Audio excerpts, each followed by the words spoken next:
Okay, so welcome to It's Not You, It's Your Resume. And my name is Jessie Allen. I am a career counselor in career services on the Ellensburg campus. And the reason that I wanted to have this workshop, the reason that I got the idea for this is because I get a lot of emails from students, and they will be students that are often online students, or they may be on campus, but they'll email me and they will talk to me about the struggles that they're having landing a job or an internship. And, oh wait, hold on. I think I have people in the waiting room that I need to let in. Okay, there we go.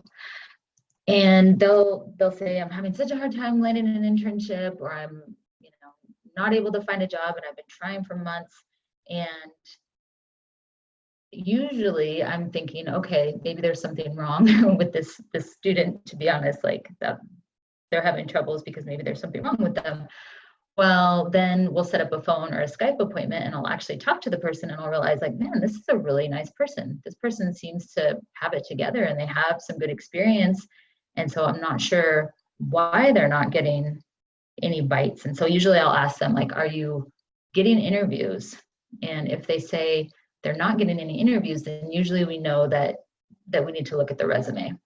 And so 9 times out of 10, they'll send me their resume and I will find some problems with their resume. And so we're going to talk about some of those problems today. I'm going to cover employer perspective. So what are they thinking when they receive a resume? And why you may not be getting any bites on your resume. We're going to talk about some tips for making your resume stand out, but in a good way rather than a bad way. And then we're going to go through the different components of a resume, so the sections of it, in greater detail, and then we'll have the Q&A at the end. So I won't be checking the text box, so don't type your questions in there until the end, or you can unmute yourself at the end and ask them verbally. But just so you know, I won't be answering those right now because I'll be doing this PowerPoint. Okay, so these are some of the big issues that I see when someone emails me their resume and they've been having trouble not getting any bites on their resume. So one of the big issues that I see is that they're not making themselves look like a good candidate for the job. That could be that they're not tailoring their resume. They are not addressing the qualifications that are in the job description possibly, or they're not using the right lingo. They don't know how to market themselves very well.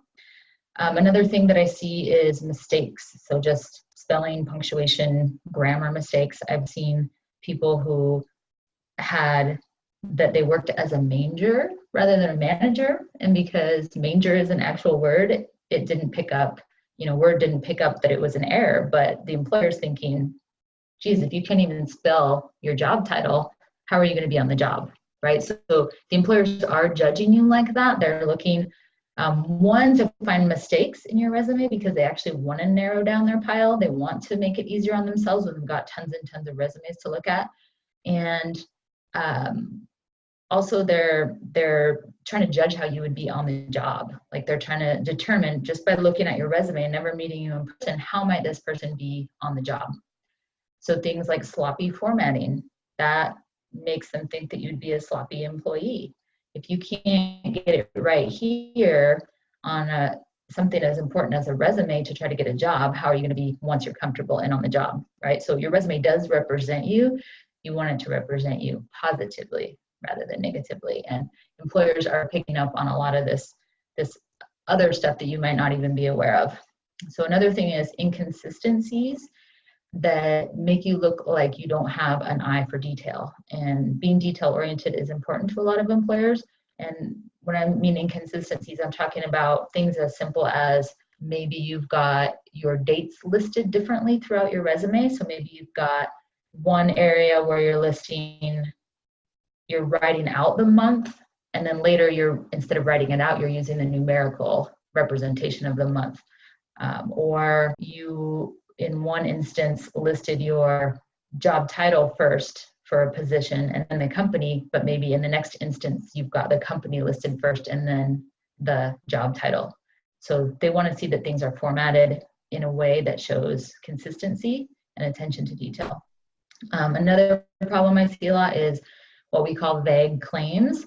So you making statements about yourself that don't really mean anything to the employer. And this happens quite a bit, especially in some of those flowery objective statements. So people will say like team player who gets results, something, something, something. And the employer's like, really? Like, how do I know that that's true about you, right? That just sounds like a flowery thing that you made up or you got off the internet. Another thing that could be a red flag is if they see that you haven't been with an employer for very long. So if your whole resume is, or some of your resume is filled with very short-term jobs. So sometimes I will recommend that people don't include certain jobs. Like if they've had a lot of jobs and some of them have only been for a couple months, I will have them actually not put those jobs on their resume, because all they're doing is they're advertising that they are a job hopper. So that's a big red flag for employers. Another thing that I see a lot is wordy resumes. People will have big paragraphs describing what they did below their different jobs. And in all reality, like really nobody has time for that. When they've got stacks and stacks of resumes to read and cover letters, and they see that you've got all of your experience in these big paragraphs, it's not very appealing to the employer. They're thinking, oh, are you kidding me? I don't even want to go there. I don't even want to have to read and dig into that paragraph. So we recommend concise, bulleted statements under your experience section. And then, believe it or not, people actually submit the wrong resume often. And I've seen this a lot just in my work in career services. When I've been on search committees, people will submit the wrong resume or the wrong cover letter. And there's nothing that's going to get your resume thrown away faster than doing that. Okay, so let's talk about what we consider a resume to be. A good resume should be a marketing tool. So it is supposed to market you in the best light, and we recommend doing functional resumes rather than a chronological resume. So a functional resume is a very concise, relevant document. So what you want is to show how you can add value very quickly. So we say the clock is ticking because really employers only spend about 6 to 8 seconds looking at a resume, skimming the resume the first time. So the important information really needs to stand out, it needs to pop. And what we want to do is we want to serve it up to the employer on a silver platter, like make it very, very easy for the employer to see how you would add value to that position. And so when it comes to marketing, like I am no marketing genius. I have not studied marketing, but I do help people market themselves for a living. And one thing that is always important in marketing is your audience. You have to keep your audience in mind. Are you marketing yourself to administrators at a school? Are you marketing yourself to people at Amazon? Who is your audience? And that will help you decide what things are important. So you're looking at relevance too. If it's not relevant to what they do and the type of person that they're looking for the type of job that they're hiring for, then you're not really speaking to them and you may not be getting through the screening process. Another thing that you can be up against, and a lot of people don't realize they're up against this, is an applicant tracking system. So you'll hear these called different things. Sometimes they're called like talent management systems. And what they are is there's a software, and there's many, many different kinds of software companies out there that do this, but it's basically to make the employer's job easier, especially at big companies. And so what it does is it takes your resume, takes everybody's resumes that they get for a given position, and it scans those resumes for keywords. It parses the information, so it pulls it out, and it builds a profile on you, and then it ranks you against the other candidates that have applied. And basically what it's doing is trying to find keywords. It's trying to find keywords that have been programmed in by the employers based on that job description that they're hiring for. And so a person isn't necessarily looking at your resume. And if that's the case, then you've got to make sure that your resume is what we call robot friendly. And we don't know who all is using these. It's more likely that they're big companies, but I do know that like some hospitals use them. Some big school districts may use them. Most Fortune 500 companies are using them, and it's becoming more and more common. And so you want to make sure that you're able to get past the software scanning your resume. And one of the ways that makes that easier is following this rule, which is simplicity is the key to brilliance. And I believe this is true for a lot of different things in life. Sometimes people really complicate things and muddy them up. And with a resume, sometimes people are trying to be too fancy, quite honestly, and they have got, you know, this fancy formatting, they've got tables in there, they're using some crazy template. And the truth is sometimes those templates are really hard to work with, one. So anytime you're trying to change anything on your resume, it's really difficult. You try to move one thing and then it screws something else up.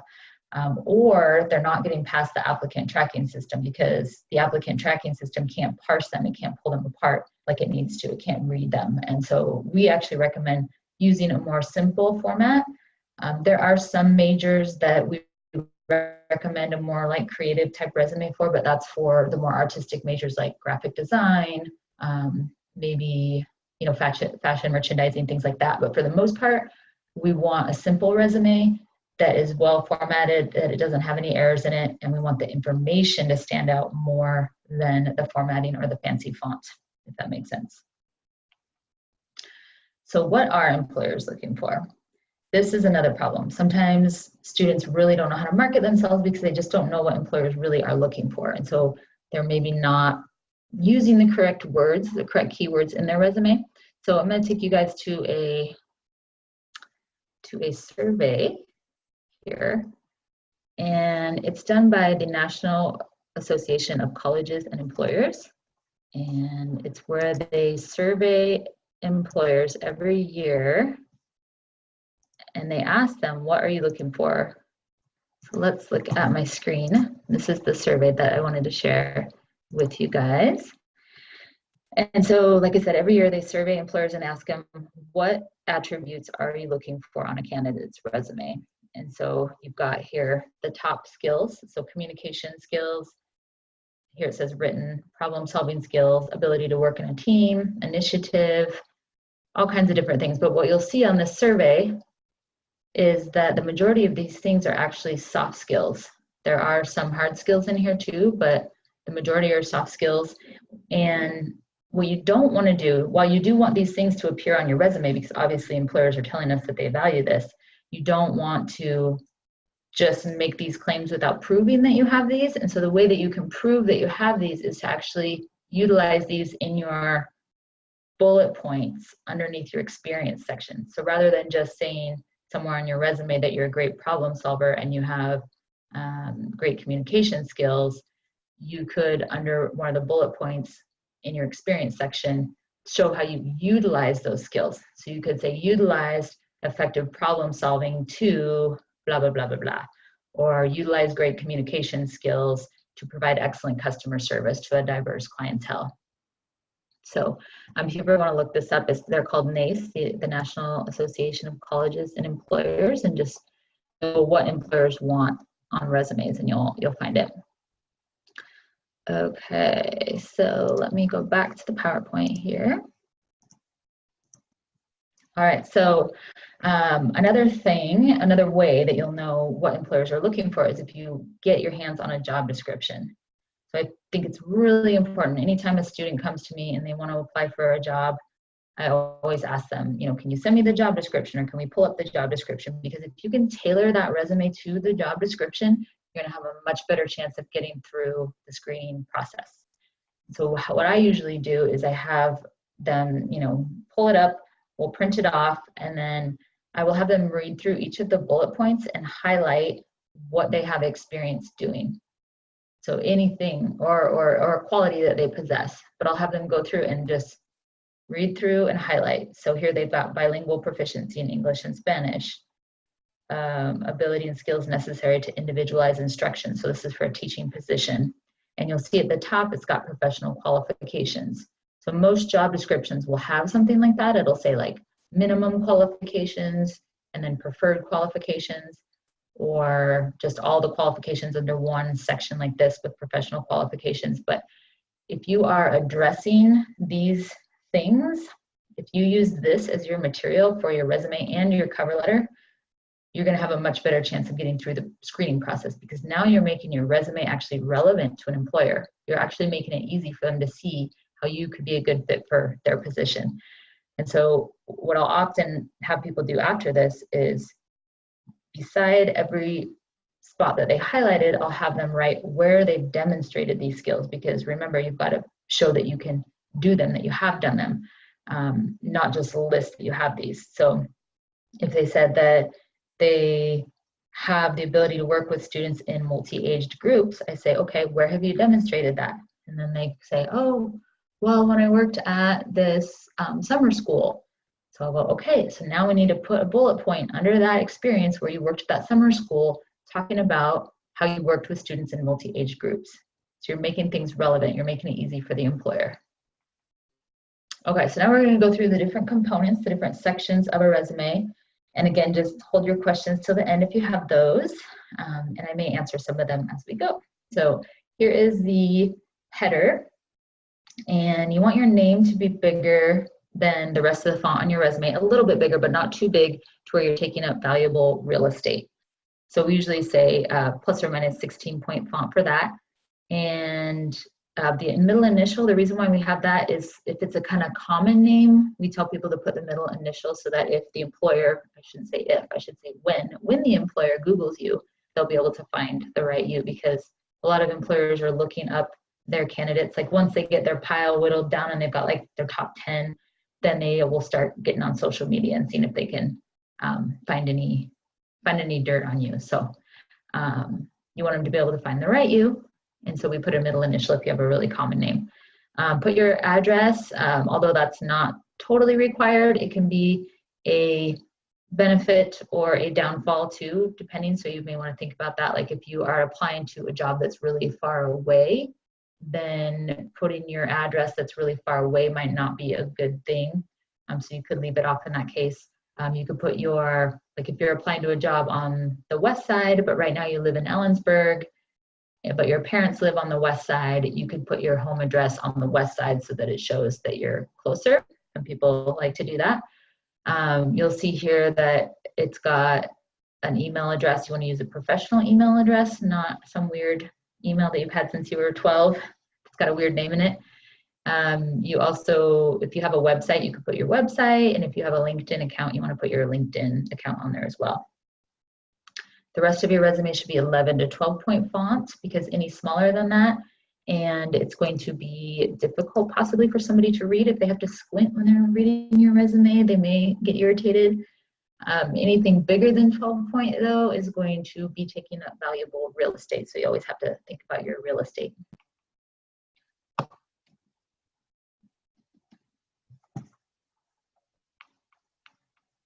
And my PowerPoint is not advancing. Oh, there we go. All right, so next usually comes an objective statement or some kind of summary. So let's first talk about an objective statement. This is kind of controversial. Some people nowadays are not liking the objective statement so much, and I think that's just because people in the past have often written these very flowery, meaningless objective statements like looking to add value to a community where I can flourish or something like that. Most employers say that they do like an objective, however, if it is just straight to the point. So just listing the position that you're applying to and then the name of the organization. And companies or organizations are much like people in the sense that they like to hear their own name. It makes them feel like you personalized it for them. So that can be a good strategy. If you're going to a job fair and you're targeting a specific company there, you could make one out for them specifically, and that shows that you cared to sort of tailor it towards them. Or you could put in general, like what kind of position you're looking for. So like if you don't know the exact name of a position you'd be looking for, you could put a general ish position. If you choose not to do the objective statement, then you could do something like this, the summary. So there's different kinds of summaries. There's an executive summary, which is usually more like a paragraph.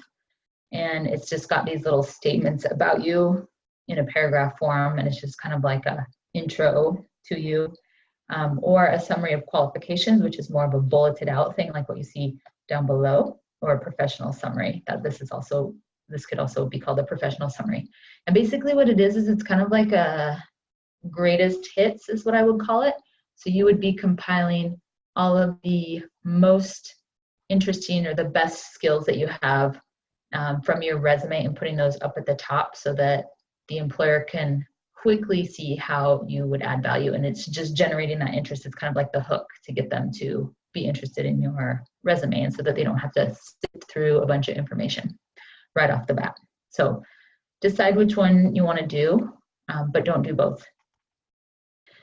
Next section, usually for a student, is the education section. And that's because you guys are marketing your degree right now. That's your biggest selling point, usually because you don't have a lot of experience in your field, generally speaking.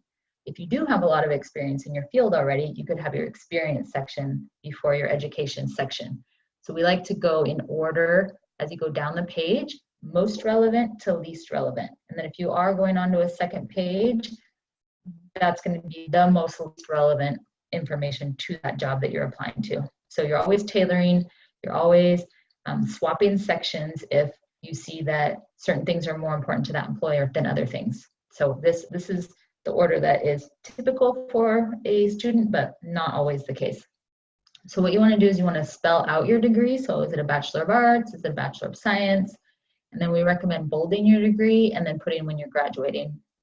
Employers tell us that they like the dates aligned right because in English we read from left to right. So they want to see the most important information to them along that left side, and then dates they care about later. So you don't need to worry about putting those dates on the left-hand side because employers say that that just clutters things up, and so this is much easier on their eyes. And then if you have a minor, you want to put that as well, and then bold that also because we want certain information to pop. Your degree is important. You want to put your GPA only if it's good. If it's bad or average, you don't want to be advertising that. If you've done anything like study abroad, that can look good on a resume, so you put that under the education section. The relevant coursework, that is a subcategory or subsection of education, and that's just a way for you to be able to show like, hey, maybe I don't have a lot of experience in my field yet, but I do have this knowledge. I do have these things that are important to you that I have learned about. So this is a good way to demonstrate knowledge. It's also a good way to demonstrate or to get more keywords into your resume. So you want to choose the classes that are most relevant to the job. And if there's any classes that you've taken that actually have the words in them that are in a job description, even better, because that's going to get you more keywords. Then you've got this subsection called leadership and activities. Some people have it as like honors and awards or leadership and activities. And it's got things like the dean's list, any leadership positions you had while you were in school or clubs that you were involved with or associations you were involved with. And again, this is a way to show like, hey, maybe I don't have a lot of experience in my field yet, but I have been active doing these things to show directionality, to move towards this career that I'm seeking. And so not everybody's going to have this. Maybe you worked a lot in school and so you weren't really super involved in school, and that's fine. Just don't have that section. And then eventually this leadership and activities section and the relevant coursework section, those will actually go away off of your resume as you gain more work experience, because the work experience will be more important than the stuff that you did back in school. This is a skills section, skills and certifications in this case. If you are a teacher, you may want to do skills, certs, and endorsements. Or some people, if they don't have certifications, they'll just have this be a skills section. And we've got this categorized into 3 different subcategories. We've got computer skills, language skills, and certifications. And so computer skills can be important to list because often they are in job descriptions. You'll hear people say, oh, you don't need to list that you know Word, everybody knows Word. But if it's in that job description for that job that you're trying to get, you better be listing it on your resume. Because again, keywords, you want to show that you're a match. Languages, some people may not have this. You don't need to put that you speak English if you're applying to jobs here in the US, because that should be a given. You'd be putting other languages. So in this case, this person is fluent in Spanish, and they don't say bilingual because to be bilingual, you have to have learned a language before the age of puberty. So you want to make sure that you are accurately sort of assessing and representing your language abilities. So some people may be conversational in Spanish, or intermediate or beginner. So don't put fluent if you're not really fluent, because that could come back to bite you for sure.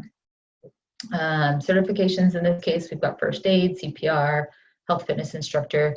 I've seen other things like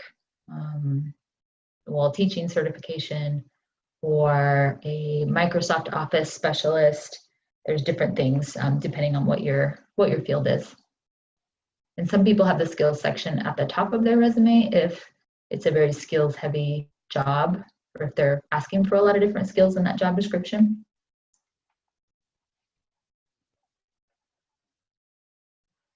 So you could have just one experience section, a work experience section, or you could do two, like in this case. So I'm going to show you the two sections that we do to help students market themselves better if they don't have a lot of experience in their field. So here, our trick is to have a related experience, or you could call it relevant experience, and then have an additional experience section.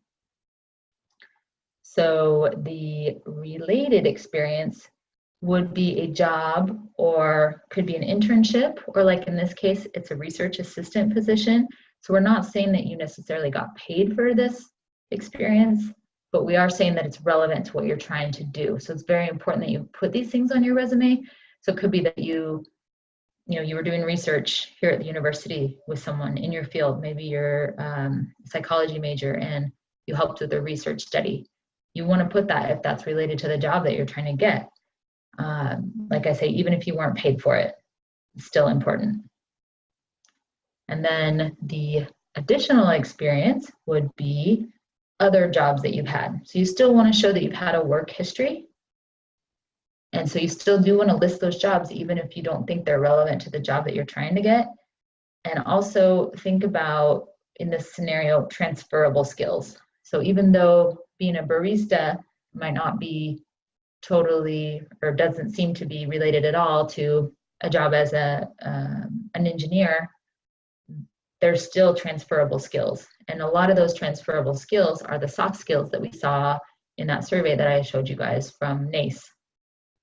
Those are skills that you take with you no matter what job you go to. So working as a part of a team to do things, being able to prioritize your work, being able to problem solve, those things are important in a lot of different jobs that you go into. So you do want to write bullet points that display that you've done those types of things. So rather than saying at barista, or at a Starbucks in this case, as a barista, I don't say, you'll notice I don't put here cleaned espresso machine, cleaned bathrooms, stocked milk. You don't see me putting things like that, because that stuff is not relevant whatsoever to the job that I'm trying to get. But what is important is that I supervised an employee. And what is important is that I was flexible and adaptable in a fast-paced environment. So think about those transferable skills when you're talking about your experience that may not seem relevant to the job that you're trying to get. You'll see that we list things in a certain way in your experience sections, and this is all because employers tell us this is what they like. They tell us that they like the job first, so we bold that job title, then the company that you worked for, then where geographically speaking, and then the date range that you worked there. And then underneath that, you want to have your bullet points. And the bullet points are very underestimated. People really don't often do a very good job at these, and it's just killing them on their resume. You've got to have strong bullet points, because this is really the part that they're going to look to see, do you have proven ability to do these things that we're asking for in the job? What is this person actually capable of? And so you want to start those with a verb or an adverb.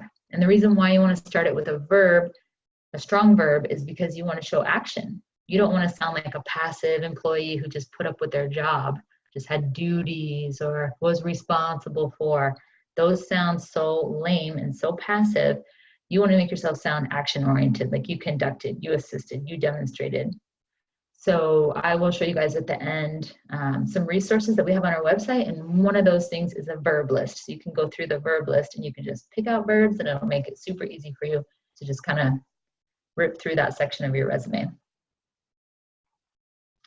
This job, I want you guys to take a look at this assistant manager at Home Depot job here and see how it says June to August 2014 and 2015. That's how you could list it if you worked somewhere for 2 summers. So a lot of people go back and work the same job every summer. That's how I would list that. And then you'll see in some of the bullet points that there's numbers. So quantifying is a good thing. You know, how many people did you work with or supervise? How much money did you work with? How much did you sell? That sort of thing. Numbers are more objective, so it gives the employer an objective way to assess what you can handle. So here's some other sections that you might have in your resume. So it's just going to depend on what you have enough of to actually make a section for, or what is your field. So certain sections are good for certain fields. So relevant projects, that would be good for maybe like a project management position, or an engineering position, something where you've done projects maybe in school, but you haven't, you don't have a lot of relevant work experience yet, but you want to show that you've done some things. Professional development, sometimes I'll see sections like that where people will put conferences or trainings that they've taken. So just think about, what do you have enough of? Do you have enough of something to put that in a professional development section? Volunteer experiences, that could be something, or community involvement, people sometimes call it. And for certain fields, it's really important to have volunteer work. So you may have a nice, robust section of that. But if you do have a volunteer section, just remember, if all of your volunteer work is older, and you haven't done anything more recently, so you're just listing things off that you did years ago, all you're really doing is advertising that it's been a long time since you've done volunteer work. So sometimes that's not a good strategy. It's better to have fresh stuff, so it shows that you're actively doing volunteer work. Events, that would be good for someone who's going to be an event planner, maybe, something like that. Key accomplishments, that can be a good section for someone who's made an impact in a job, like maybe you were a social media manager and you increase social media engagement by a certain percentage, or you increase sales by a certain amount, or something like that. Then that's kind of a nice section to have to show that you made an impact. And there's other sections as well. So you can feel free to ask me about that in the Q&A if you have a question. So how long should your resume be? So this can be a tough one because it really does depend. I would say for most scenarios and for most students that don't have a ton of work experience already, some of you may have a ton of work experience already because there's people that are non-trad students and people coming back to school. But if you don't have a lot of experience in your field yet, it should be a one-pager. It should be a one-page, highly relevant, concise, impactful resume. Because if a person is reading that and they've got a stack of resumes in front of them, they are going to feel so refreshed when they get a resume that is concise and straight to the point and addresses those things from the job description. They're going to be ecstatic. If they see a big, long resume that's got all this irrelevant stuff and you're listing everything you've ever done under the sun and acting like everything you've done is so important when it's not relating to the job, you've got somebody over here sleeping, basically. They're like, I don't want to sift through all of this information, right? So think about that. Certain jobs, though, if they're using an applicant tracking system, it may be to your advantage to have a longer resume because you want to get more keywords in. So for things like federal jobs, they often have longer resumes because that's what they need. They need to show like a high word count to get through the applicant tracking system. People that have had a lot of experience already, it's okay for you to maybe have a 2-page resume. But again, you're ordering that in most relevant to least relevant. And the stuff that's on that second page of your resume has a less likely chance of being looked at. So just remember that. Okay, so here's some additional tips. One is that you don't need to put that you went to high school. That can just come right off. It's taking up valuable real estate. The only time you need to put anything about that is if maybe you did Running Start and you want to show that you've done Running Start. Other than that, they already know. They already know you went to high school. Otherwise, you wouldn't be in college, right? The next thing is no pictures or graphics, at least not in this country. If you're applying for a job maybe in Europe, they do sometimes put a headshot on their resumes. Jobs for like acting gigs or modeling, yes, they may have a headshot there. Maybe for a graphic designer, they might have some graphics on their resume, but for the most part, you're not going to want to get creative, and you don't want to put a picture because that opens you up for discrimination. And quite honestly, in most fields, that would get you laughed at if you had a picture on your resume. Another thing is you want to start all your bullet points with a strong verb. So just go through and make sure that you have that. I'll show you that verbs list in a little bit. Make sure to be quantifying how much money, how many people did you work with. Those bullet points are really important.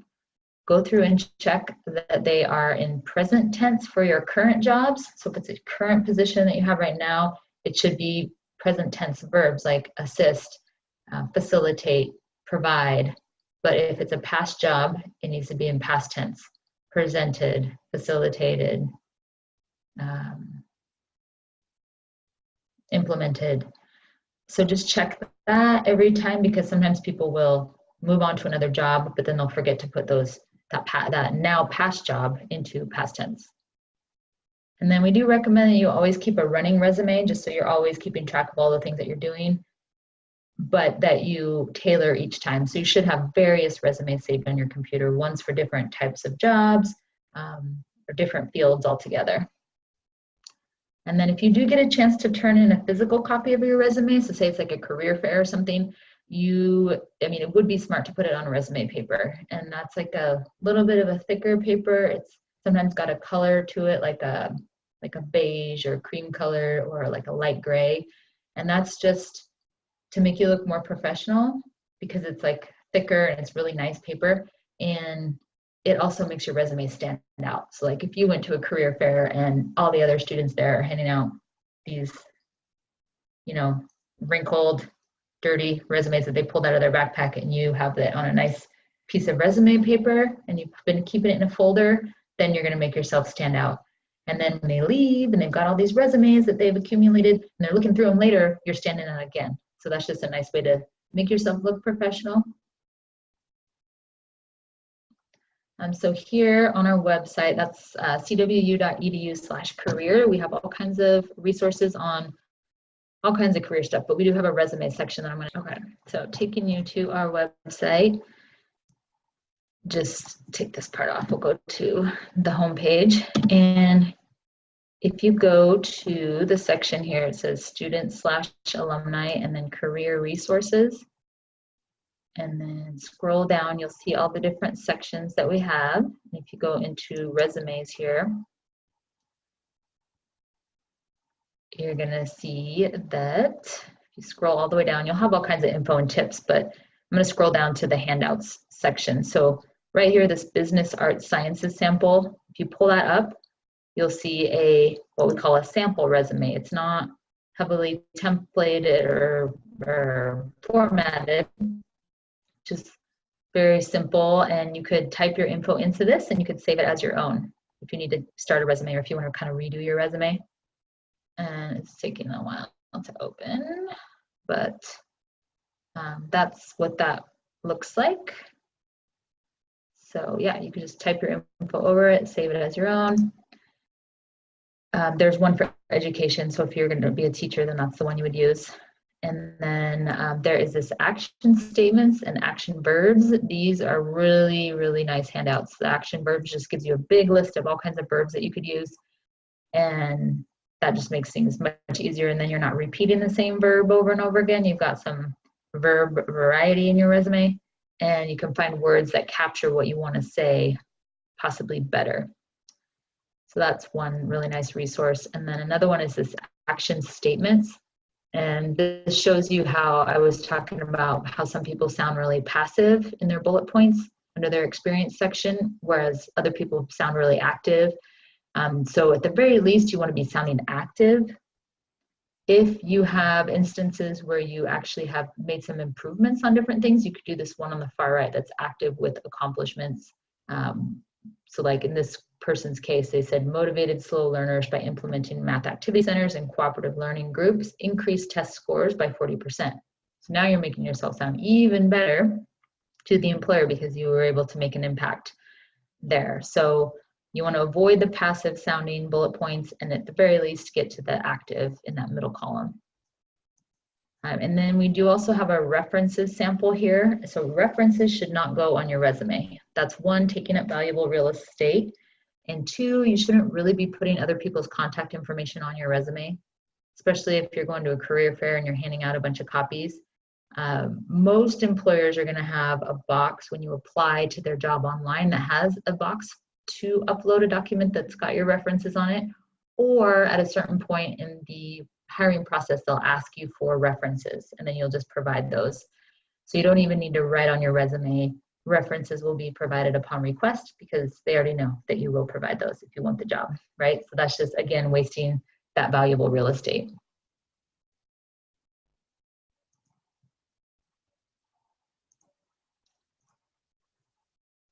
Okay. So I think we are at the point where I can answer some questions for you guys. I will just stop the sharing actually so you guys can see me. And if you want to ask any questions, you can either type them into the box or you can just unmute yourself and ask me verbally. So what questions do you guys have?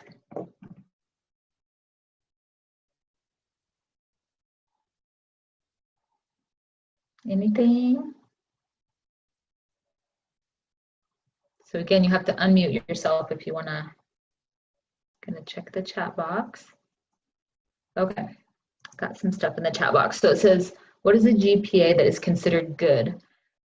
That is gonna depend on your major. So that's a really good question. And what I'll say about that is that some majors are more rigorous than other majors. And so, you know, a GPA that sounds good for an engineering student or a computer science student will not sound good for maybe an education student or a psychology student or sociology student. So computer science and engineering are considered harder majors. So like a lower GPA, if you had like a 3.0 or 3.2 in computer science, that would be good. So I would put that. But if that's what you have in sociology, it's not considered to be a good GPA for that major. Okay, so the next question is there any way I could send you my resume so you could look over it? Okay, yes. So if you are an in-person student, you're attending the campus, the Ellensburg campus or one of the branch campuses in person, then you can go to the Career Services office and you could make an appointment, or you could do the drop-in times. We have drop-in times listed on our website where you can drop in and see somebody without having an appointment. Or if you're not able to do that, you can email it to our general email account, which is career@cwu.edu. We just take up to 5 business days to get it back to you because we're trying to fit those resume reviews in between our regular appointments that we have throughout the day as career counselors. So just know that, like, if you have a closing date for a job that's, you know, in 10 days, you know, you want to make sure to get your resume to us and expect that it may take us up to 5 business days to get it back to you. But you can certainly do that. And then it says, do you need to put references available upon request? So no. Again, that takes up valuable real estate, and they already know that you will provide them with references if they ask. So do that on a separate page. All right, any other questions that you guys have about any of the sections or things that would be appropriate or not for a resume? Okay, so I will tell you that if you don't already know, we have a career fair coming up on April 18th. So it's Thursday. You can look on our website and see who's coming to that fair. We also have some other events that we're doing, like workshops. I'm doing a workshop similar to this that's called It's Not You, It's Your Cover Letter. If you need help writing the cover letter, we'll be doing that. And yeah, for other resources, you can just go to our website or call our office. And all that information is on the website at cwu.edu/career. All right, well, I thank you guys so much for your time. Have a great evening, and thank you for joining me. All right, take care.